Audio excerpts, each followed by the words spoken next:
being the fastest quarterback you've never seen. I'll be right back. There's no quicker way to get into DFS. Play Super Draft today and see for yourself.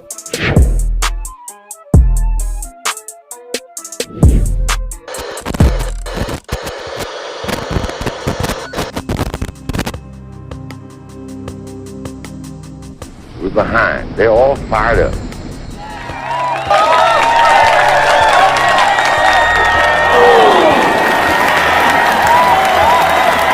What we got to do?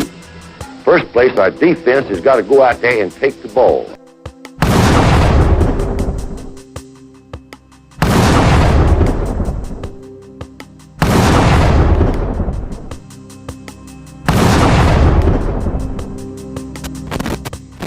Then when we get the ball, we got to have 11 people that's going to do their job and try to score every time you get the football.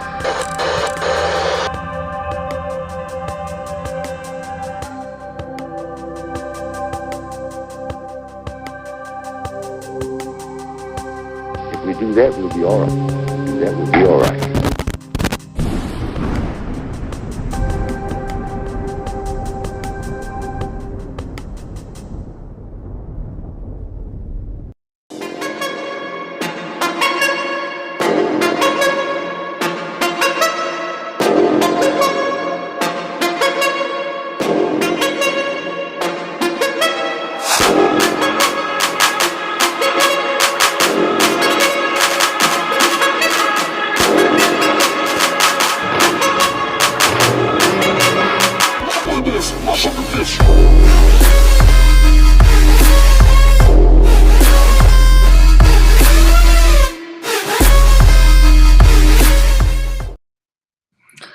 Happy Monday or happy Easter Monday. This is me, Matt Caddell. You're on here with me, Matt Caddell, former University of Alabama wide receiver. And this is Football University, where we talk anything and everything Alabama football, and we find a way to bring it back to Alabama. Shouts out to the student section. That's where all the fans, people that are in the comments, make the comments. So shouts out to everybody. 60 RTR, Lori Caddell RTR, Linda P is in the building. So we got a big show. Happy Monday, happy Easter Monday, as you say. I hope you enjoyed, the family enjoyed the Easter weekend. But, listen, we had a crazy sports weekend. Alabama football scrimmage this past weekend. We're going to get into that. I know all Alabama fans want to talk about that. The Masters, Braves, we're going to find a way to always tie it back to Alabama. So let's get started, and let's start with the scrimmage game. So the scrimmage game, not the scrimmage game, but the scrimmage practice, I believe Alabama had it Friday. From what I've heard, both quarterbacks look really good. You look at Jalen Milroe, you look at Ty Simpson. But I kind of want to dive a little bit deeper. This is what we do at Football University. And I think it's important that Ty Simpson and Jalen Milroe play their best versions of themselves, continue to play with confidence and execute the offense. Me personally, as of right now, I still think we're going to have, it's kind of a two quarterback system.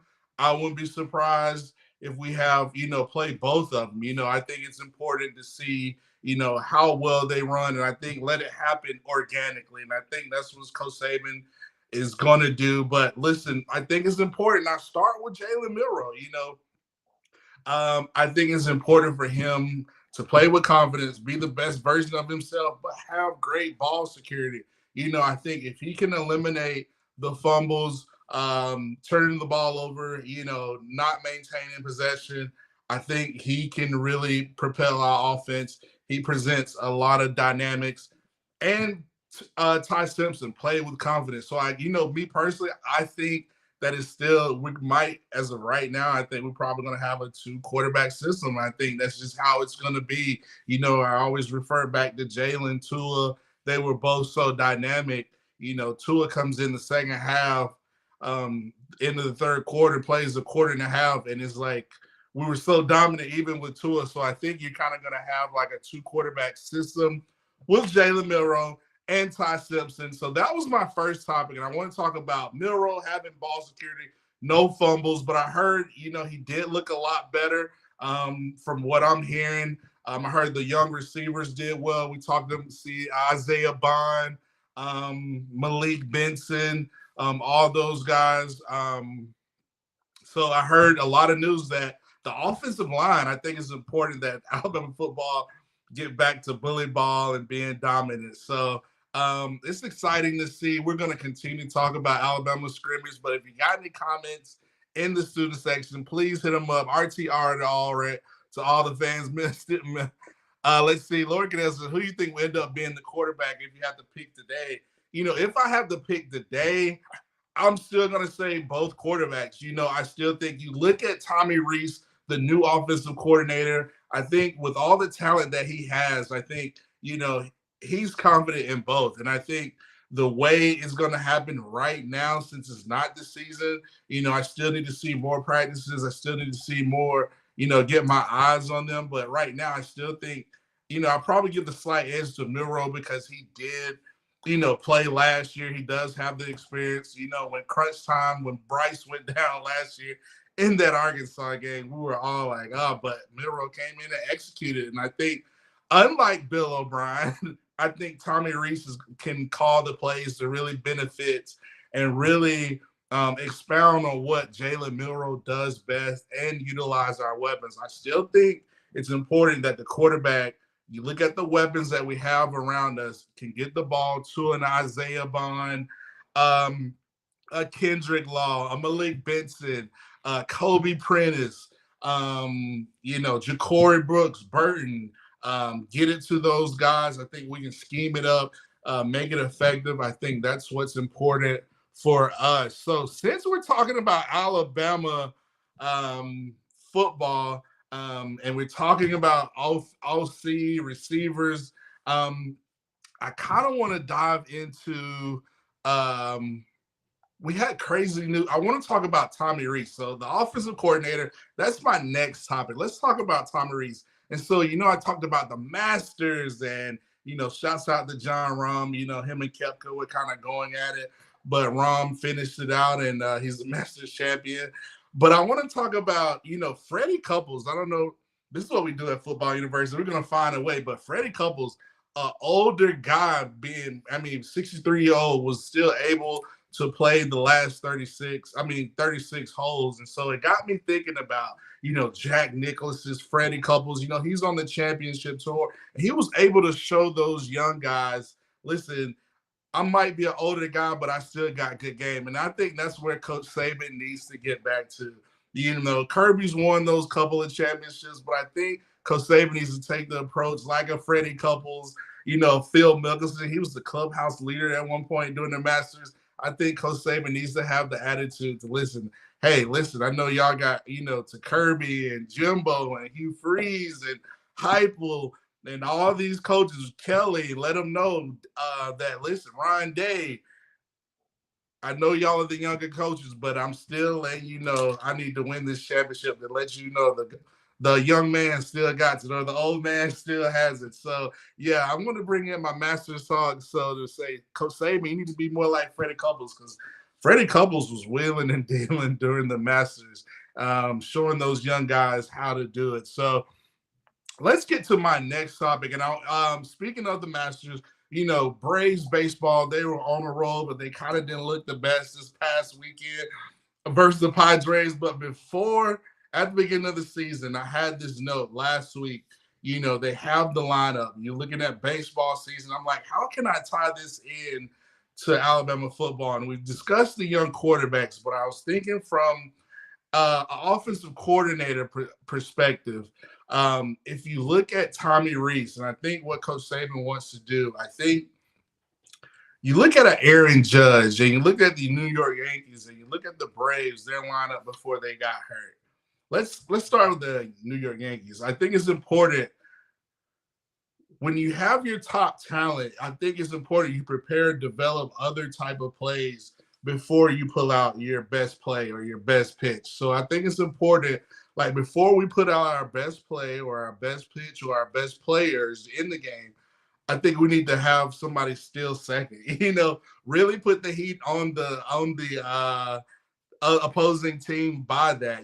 Kind of, and I say that kind of paint the picture of how to be strategic. We need to be strategic with our offenses, really setting up the game to have the best scheme versus teams, and especially versus defenses. I think I said this again, hearing talks about how great the offensive line, let them be dominant. I think the biggest critique of Bill O'Brien is he didn't use those horses. He didn't find his horse, Jason McClellan, until later in the season. You look at our backfield, you look at the talent, and Coach Saban mentioned, listen, we have a lot of talent, at the running back position.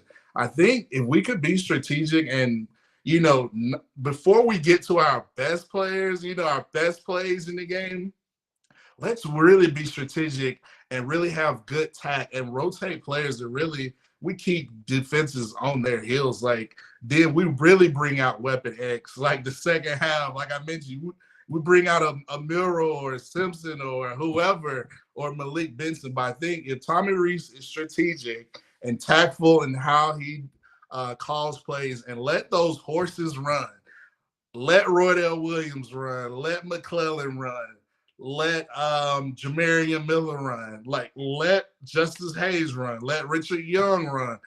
Feed those guys and wear down those defenses, and then opening up the pass and being strategic. We can really get back to being dominant and really dominating our opponents on the defensive end. And so I wanted to bring that up. So let's get to the student section before I get to my next topic. A lot of people say I think Milroe would be the starting quarterback if you have to pick right now. Stephen Hicks has a great point. He says, I just want Bama to rotate so everyone is ready to go. I think that is so important. Linda P kind of mentions that.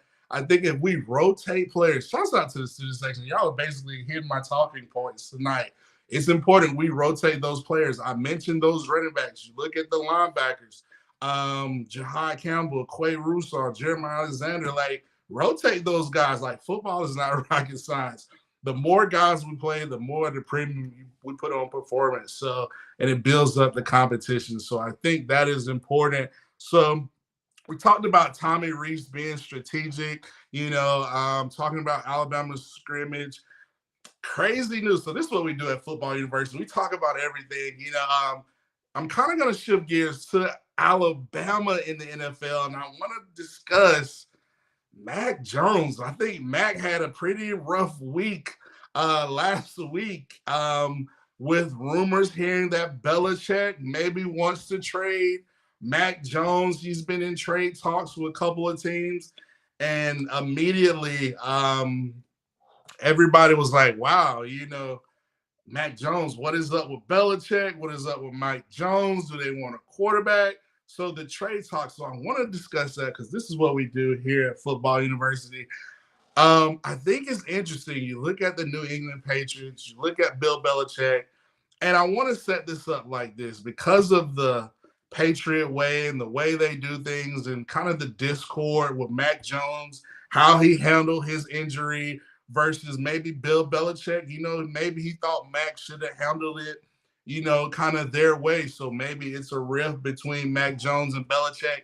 But, I do think Mac Jones is a great talent, but I kind of want to discuss it more when I'm mentioning Belichick and the relation with Mac and Coach Saban and Belichick and Coach Saban. It got me putting the two together.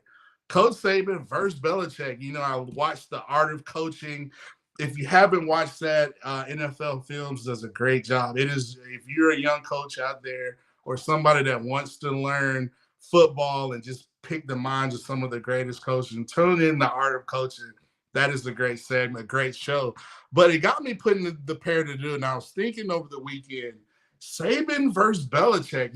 Belichick, I think if I had to compare the two, Saban, Belichick, and who's looking good right now, I think I got to put the nod to Coach Saban. You look at Bill Belichick, you look at Mac Jones, for instance. He had Josh McDaniels his first year, so he invested. He had a good offensive coordinator. He got the best out of Mac Jones. But the next year, that's when things kind of started going down for Mac Jones. You look at some of the questionable staff changes, hiring Joe Judge as a co-offensive coordinator who's only been a special teams coach. Using Matt Patricia as another co-offensive coordinator.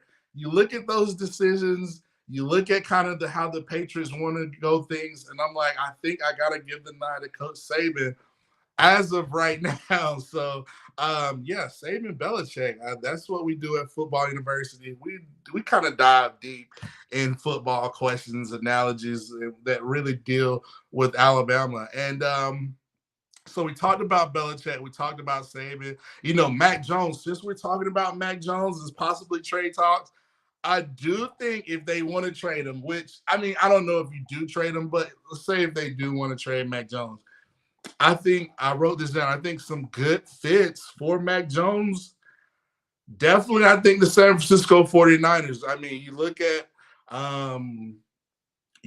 Kyle Shanahan, they wanted Mac Jones, but I think they got caught up in everything regarding trading up that they fell into the trap of not kind of drafting that guy, coming off their guy. And I think the 49ers is a good fit. I think another fit for Mac Jones is the Tampa Bay Buccaneers. They don't have a quarterback. They can address a lot of needs in that division. I think they have Kyle Trask. But another sneaky team, I think if they want to trade a team that could probably benefit from a Mac Jones, maybe the Tennessee Titans, that could be kind of interesting. Ron Carthon, Derrick Henry, kind of maybe have him and Ryan Tannehill battle it out. But, either way, that's what we do at Target Football University. So since we're talking about the NFL, let's talk about let's go to the student section before we go to the NFL. Let's see. Brian Green says Bama has several receivers that can be matchup problems. Yes, like I said, I think it goes back to Tommy Rees kind of being strategic, setting things up. I gave the baseball analogy, before you get to your best hitter, we need to put runs on the board. We need to put really put our best on defenses, before we get to our best plays. Like, let's develop the not so great plays and really have these teams really trying to defend us. So when we do put out Aaron Judge, we're just really going to lay it on you and be back to dominant. So I think it's important that Alabama gets back to dominant. 6-0 says Mac will be perfectly with the 49ers. I agree. I think the 49ers would be a good fit for Mac Jones, especially look at Brock Purdy, how they like to run their offense, more play action, getting the ball out to players. So since we're talking about the 49ers, let's say the student section. 6-0 says, any news with Derrick Henry's status? I don't know. If we do hear it, there has been rumors about, Derrick Henry. The Titans have been thinking about trade talks.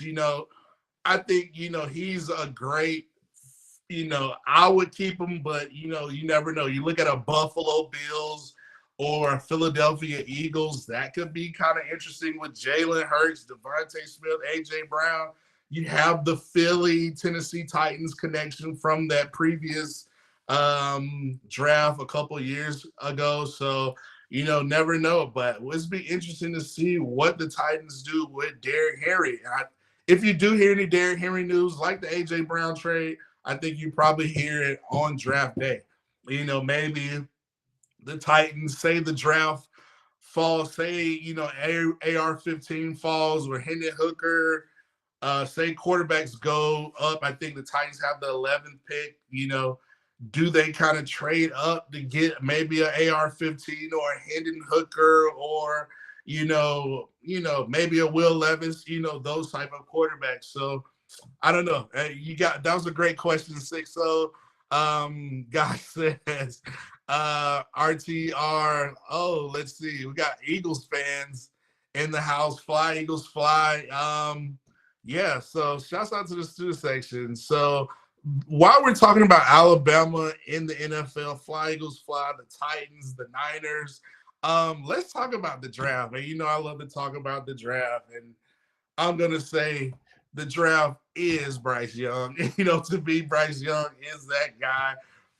I want to say from this perspective, and I was thinking about this lately, and I was like, the Carolina Panthers traded up to number 1. And I'm like, actually the pressure is on Carolina. I think Bryce Young is on his visit this weekend. This week in Charlotte, up there in North Carolina, meeting with the Teppers and, Frank Wright and everything. So he's probably getting a feel for the city. But for me, if I'm the Carolina Panthers and I trade up to the number 1 spot, I'm going for Bryce Young. Like, if I'm not trading up for CJ Stroud, I feel like you didn't have to trade up for CJ Stroud. This is just me personally, my personal opinion here at Football University. But yeah, Bryce Young. And I want to talk about Bryce Young, and that I feel like Bryce Young is so dynamic of a player. I think that Bryce Young has invented a new trend in how quarterbacks are described. He's the first of his kind, and I say that he's the first of his kind who has been compared to a point guard. And I say this because I feel like Bryce is starting a new wave of quarterbacks. I feel like all the people that say, oh, CJ Stroud's better than Bryce Young, which, here at Football University, we're open to different, opinions and everything. I still think Bryce is the better quarterback. But if you look at a CJ Stroud, you look at a Bryce Young has started a new wave of trend. He's kind of the poster child for quarterbacks being point guards.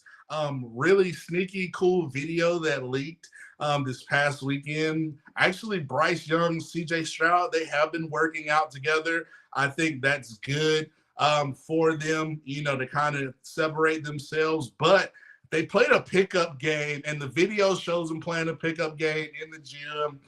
Bryce Young is getting guarded by CJ Stroud, and Bryce Young has the handles, but he throws a no-look pass, and I'm like, ooh, Bryce Young truly is a point guard when it comes to the quarterback position. So whenever you hear, I think he started a new wave, a new trend of being kind of the point guard quarterback. He is a Steph Curry at the QB position, but him throwing that no-look pass, I was like, he just shows his athletic ability.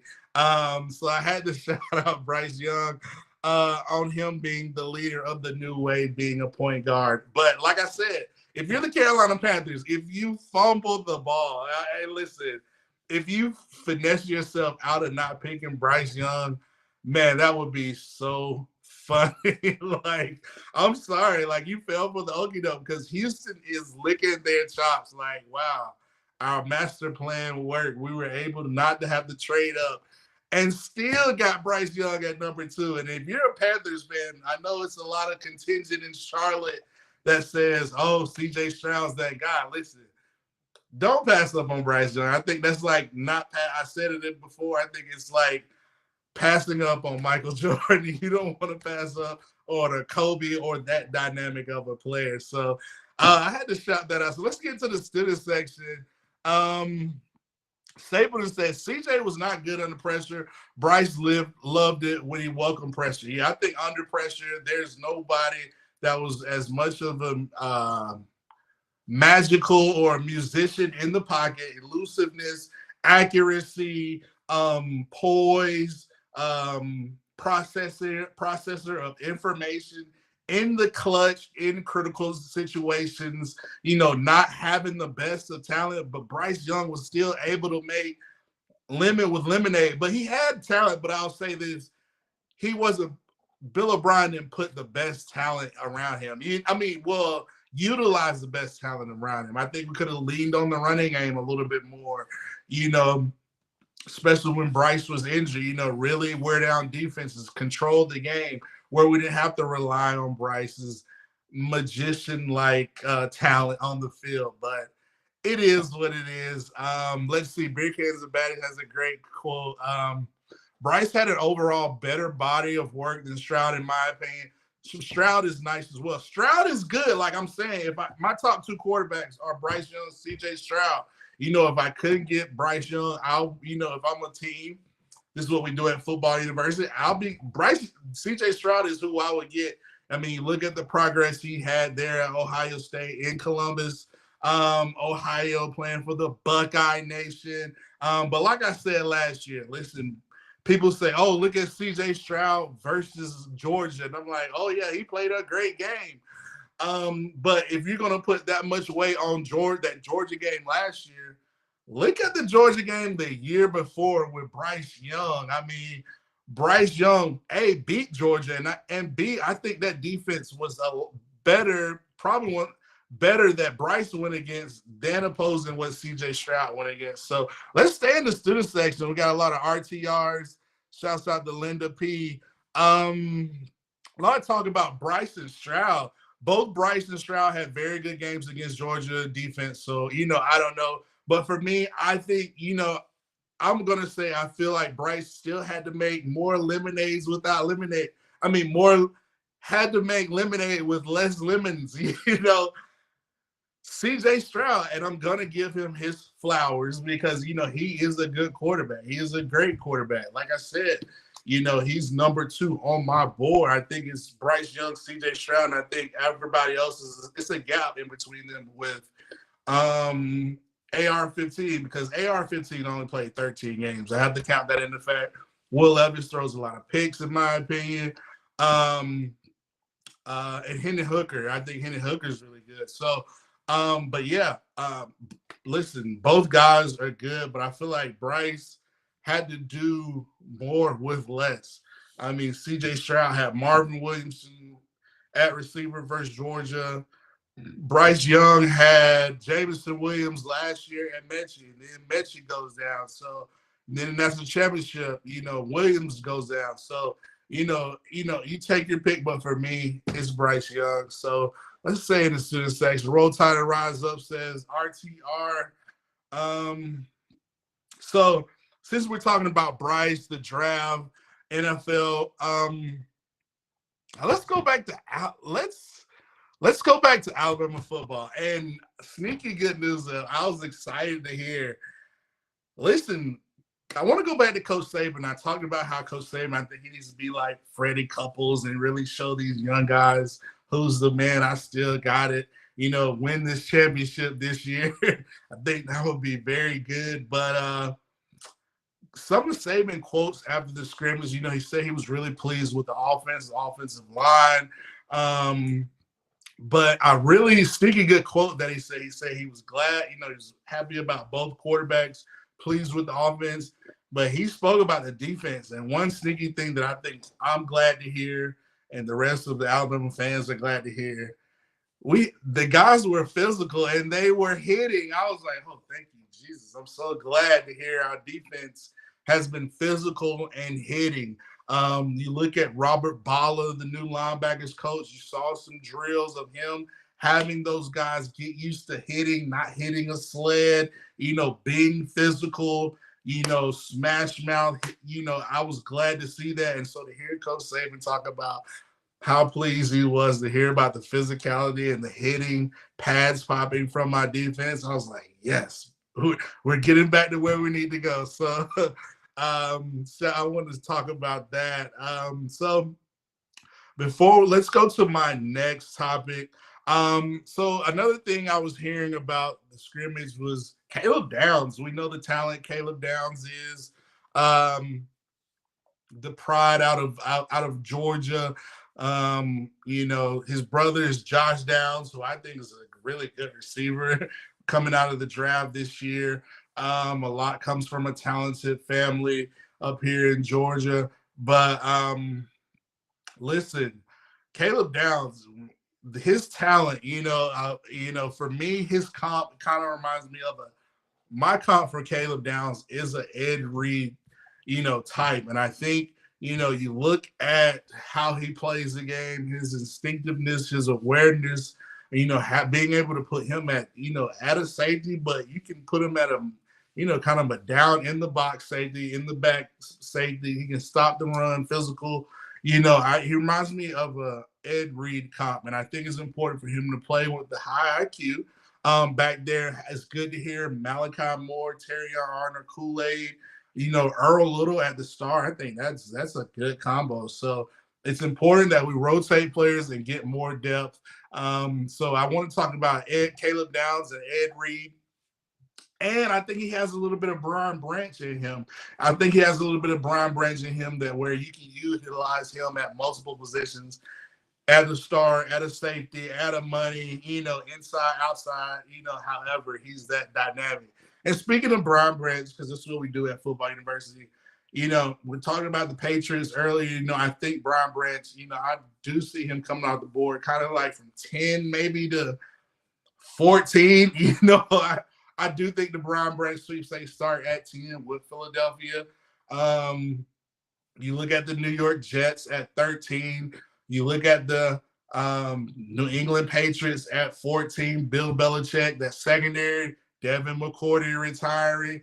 They kind of need to improve that secondary. They got some young talent, some young pieces. We know the Saban, Alabama, New England Patriots connection. So I do think Brian Branch is a good enough talent to come off for no later than 14, but you never know. So let's get in the student section.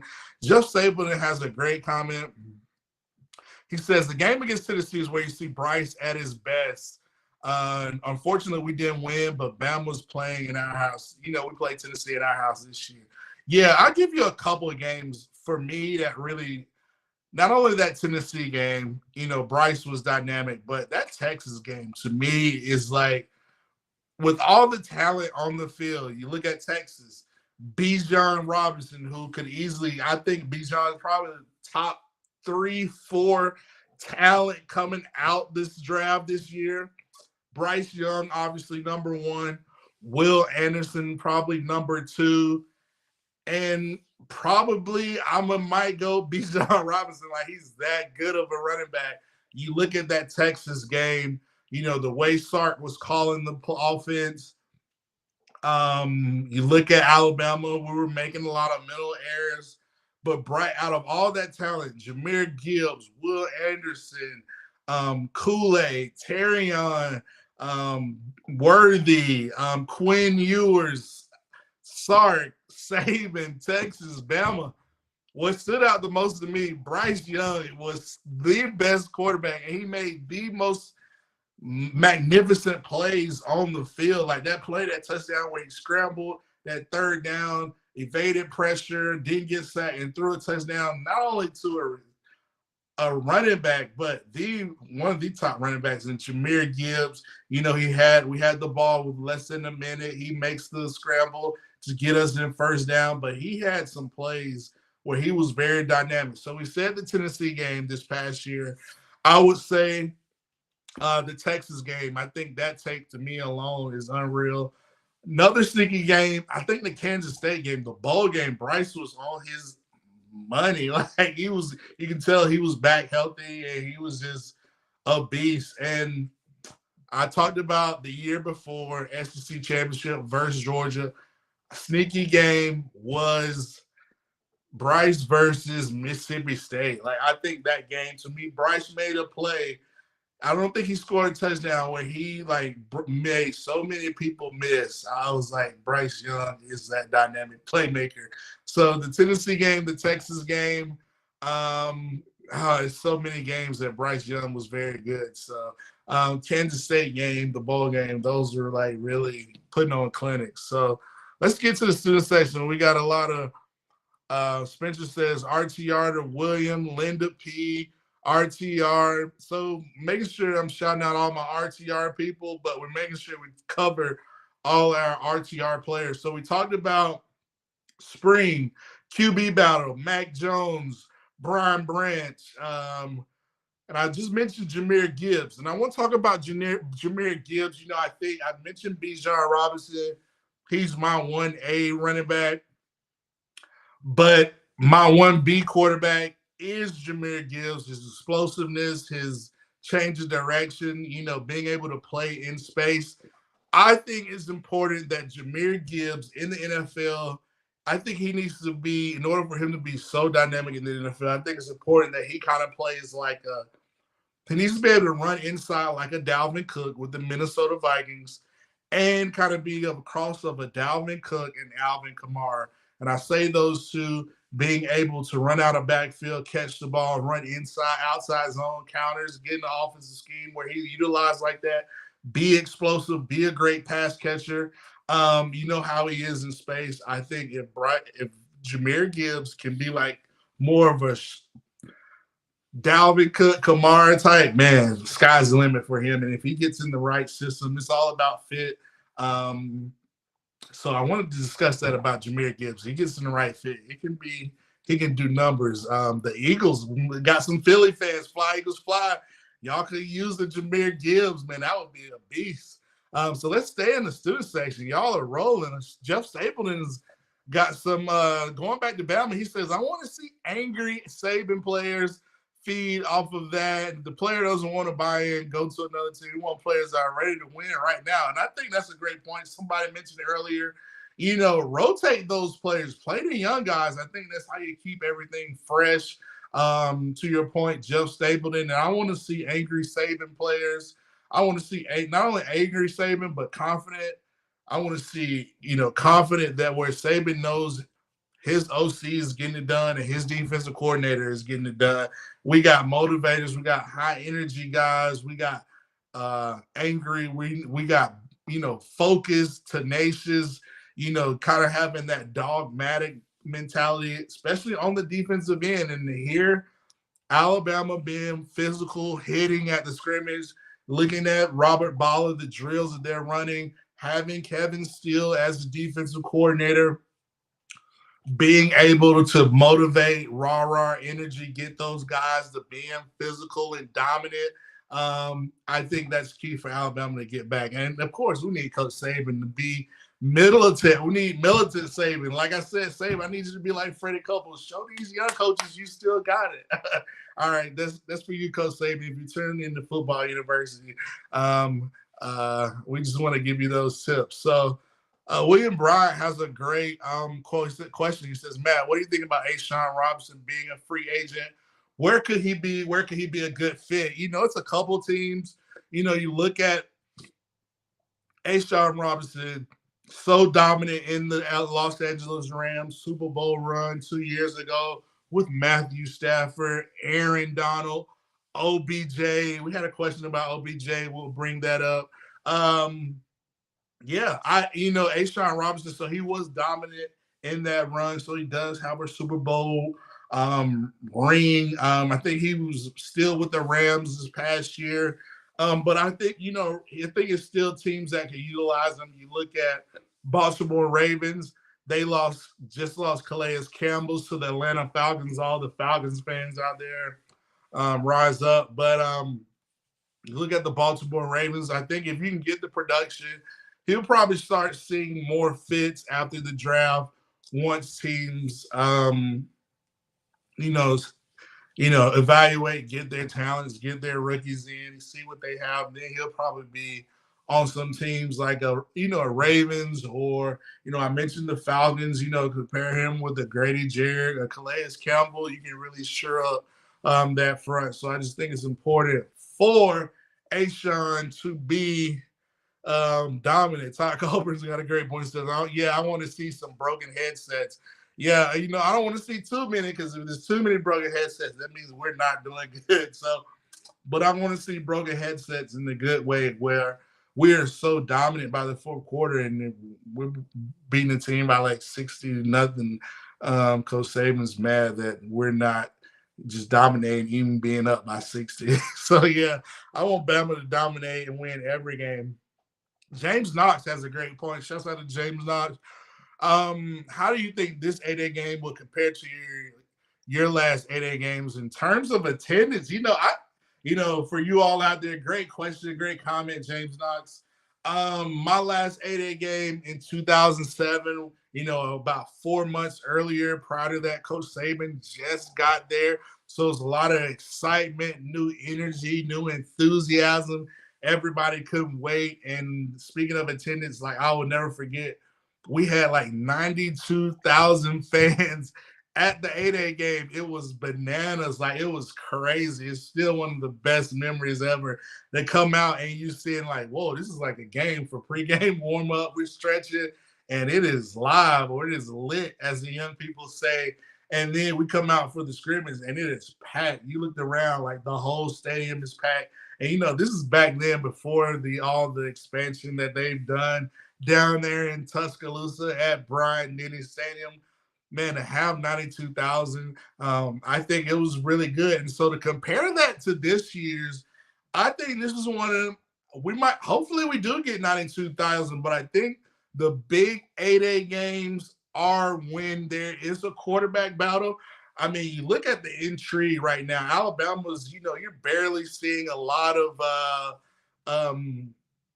exposure, or Alabama had the scrimmage Friday, no recap video. So Alabama's being really tactful, strategic in what they're doing. And I think the suspense, the build up, not putting all this information out there for our football program. I think, to your point, James Knox, I think we will have a spike in attendance. I know I will be turned to the 8A game because I want to see how these quarterbacks look. And I think whenever you have a quarterback conversation, people want to see what Milroe looks like. People want to see what Ty Simpson looks like. People want to see what Downs, Justice Haynes, what do linebackers look like. It's going to be interesting. So I'm excited. I do think there will be a crazy spike in attendance as opposed to the past couple years. Whenever you know who the quarterback is, we knew Bryce Young was that guy. But this year, when you have so much excitement at stake this year, the quarterback battle, yes, I wouldn't be surprised if it's a ton of Bama fans like my 8A game, maybe 90-some thousand Bama fans out there. But I do think Bama will see probably 70, 75, 80 plus. If it's really good weather like we've had this weekend, you could see a lot. So I think it's going to be a good, exciting 8A weekend just because of the pure excitement. People want to see how they're going to come. I'm always interested to see. I want to see the QB battle. I want to see defense, offense, but I want to see Tommy Reese, how he calls the plays. I want to see how Kevin Steele interacts. And, speaking of Saban, Coach Saban is dressed 9 on 8A. I want to see what type of suit jacket he brings out. Does he bring out the pink or the salmon color, or does he bring out the baby blue? You never know what Coach Saban has out. So I'm interested to see what type of outfit he has. But I'm excited about 8A, and if I'm able to make it there, we're the family able to make it down there, this is one 8A to be at. So great comment, James Knox. Joe Stapleton says, yeah, I want to see Saban breaking headsets for sure.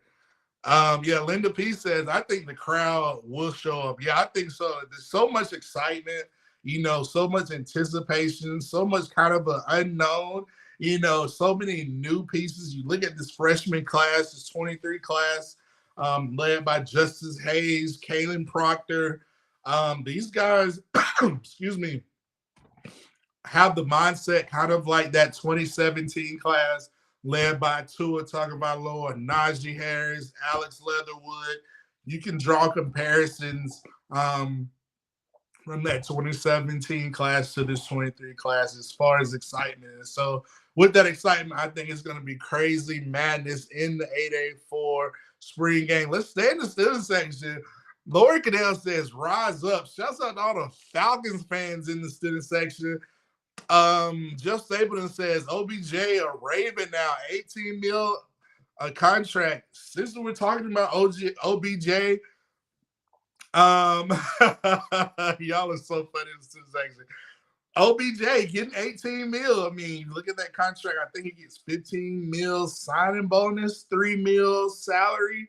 So he got his money up front. Shouts out to that agent. For me, I get it. I don't know if I put that much money into an OBJ, but I understand it. I think it's a good move for Baltimore. Eric DaCosta, I think that's a good move as far as saying, hey, Lamar, listen, I know you think we haven't put any weapons around you, but listen, we're able to get you OBJ going into the draft. So I think that kind of, maybe ease the blow a little bit with the Baltimore Ravens. But at the same time, I do think Lamar is still kind of looking, I still think the Indianapolis Colts will be a really good fit, for Lamar Jackson or the Atlanta Falcons. So shouts out to the Falcons fans out there. Rise up. So we got RTRs. James Knox. This is a great point. He says, "Yeah, the church has a couple of vans going. Yeah, it's going to be. Listen, 8A is a big deal. I think it's free. You don't have to pay for anything, unlike other schools. I think it's a good time for young kids. You know, if they're not doing anything on Saturdays, you know, it's good exposure for the University of Alabama. You get to go to the stadium and watch the future talent. It's spring-like weather. The weather's beautiful. So I think it's a great way to enjoy spring football. So yeah, I believe it's going to be a lot of fans. I do think the fans are going to come out just because it's Alabama football. Alabama football is college football. Alabama football is college football. So all eyes are going to be glued to Alabama 8A. So Bama fans, go out to the 8A. It's going to be interesting. Let me, once you go to 8A that Saturday, come back in 2 days later to Football University. Tell us about how great the atmosphere and what were your observations in the student section about 8A. So got a few more RTRs. William Bryan, RTR. William Bryan says, what is the forecast for the 8A game? Listen, I don't know the forecast. I can only pray for good weather. But for me, any type of weather for me personally, I tune into James Spann. Whatever James Spann says, I trust James Spann for the weather. So I'm hoping and praying that we're able to get good weather for 8A. Jeff Saban has a great comment. He says, yeah, keep the media hungry. Remember the show on ESPN about Alabama, I think training days. That's why Saban gave up too much info. Yeah, I think Saban, I think Saban's going back to being strategic. We're talking about not having all the media, not showing too much, not, sharing too much information, being more strategic, being a little bit more, strategic, trying to, really set up Alabama to be successful in the long run. So I like what Coach Saban is doing. I like the strategy, with the media, really generating a lot of hype and not showing a lot of things. So, great point right there, Jeff Stapleton. Oh, great question. He says, Matt, where would you like to see Bryce go and why? Okay, so this is a great question because part of me, this is what we do at Football University. Thanks for the great question, Van Elwerts. I'm gonna say this. It's a two-part question. I want Bryce to go number one because I do think he's the number one talent. But if I had to pick where I would want him to go, where I think it's like boom, bam. I know Carolina and all the fans in Charlotte, shouts out to the Panthers fans. But you look at what Carolina has and you look at what they don't have. And you look at the Houston Texans, what they have and what they don't have. And it's kind of balanced out. And I want Bryce to go number one. So if Bryce goes number one, I'm happy that he goes to Carolina. But I think the better fit, if you look at what they have, the Houston Texans, D'Amico Ryans, the Bama connection. You look at what they invested in the offensive line. 4 young quarterbacks, you need to have protection. I mean, you look at Laramie Tunsil, Shaq Mason. They shoot up the offensive line. Now, they have to do work in the receiver position, but I think they get that done with that number 12 pick. I believe they have a total of 6 picks. But that 12th pick, if they can get a Zay Flowers, another receiver, I think that benefits Bryce Young, in the AFC South division, having to go against Trevor Lawrence, whoever the quarterback is with the Indianapolis Colts. You have the Alabama connection. I think Houston would be, if they put weapons and they put the system around him, I think he has a lot more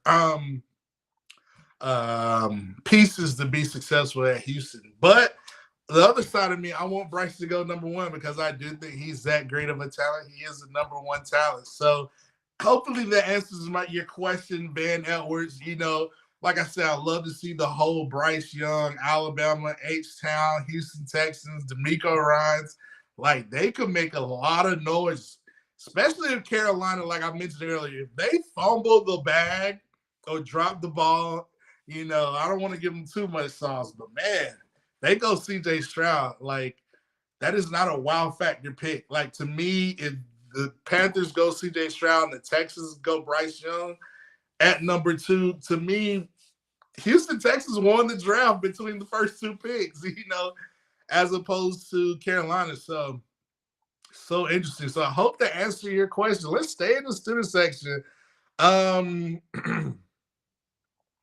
Brian Green's got a great point. He says you can feel the anticipation, the excitement in the air dealing with this Bama team. I'll call it here 65K fans in the stands for 8A. 65K. I'm gonna go at least 76. Right now, I'm gonna go 75. If you're going 65, I'm going 75. I can easily see 75, 80, 82, high, low 80s. I definitely can easily see a low 80s, especially with beautiful weather. And I don't know if the 8A game is on like SEC regular. I think we're like on SEC Ocho Cinco, for the 8A game. So that's strategic in a way. So listen, I think I can see, I'm gonna say Alabama fans, I think they'll show up. I think it'll be 65K if you have kind of cloudy, hazy day. But if you have beautiful weather, sunny, spring-like weather, everybody, T-Town can get kind of crazy. Alabama fans will come and draw. So I'm going to say low end 75K, 76K, high end 82, 83K for 8A. That's my prediction. Put your predictions in the student section. Let's get these numbers going. Let's go. Van Edwards, shouts out to Van Edwards, says, I can see them drafting a receiver in the first, pairing with OBJ to get Lamar happy. Desperation move, but understandable. Yeah, I think Van Edwards talking about the Baltimore Ravens. Listen, I think they have the number 18 pick, 17, I believe. Do they go after Brian Branch? Do they go after a receiver? I think you can get some receivers. I think, OBJ 1 year, 15 mil, I get it. I understand the business move. You have to satisfy Lamar Jackson. So I think that was a smart move right there. But, I think they need to shore up that secondary, to your point. I think if a Brian Branch is left on the board at 17, you're getting Lamar sold up. And if Lamar isn't traded to the Indianapolis Colts by then, listen, I think Baltimore, they need to shore up that secondary. You look at a Marlon Humphrey.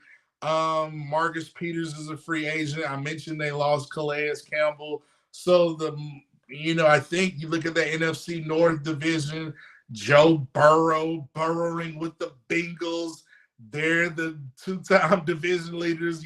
They're kind of the only team that I really see that really pushes the Chiefs, that can really beat the Chiefs with CJ.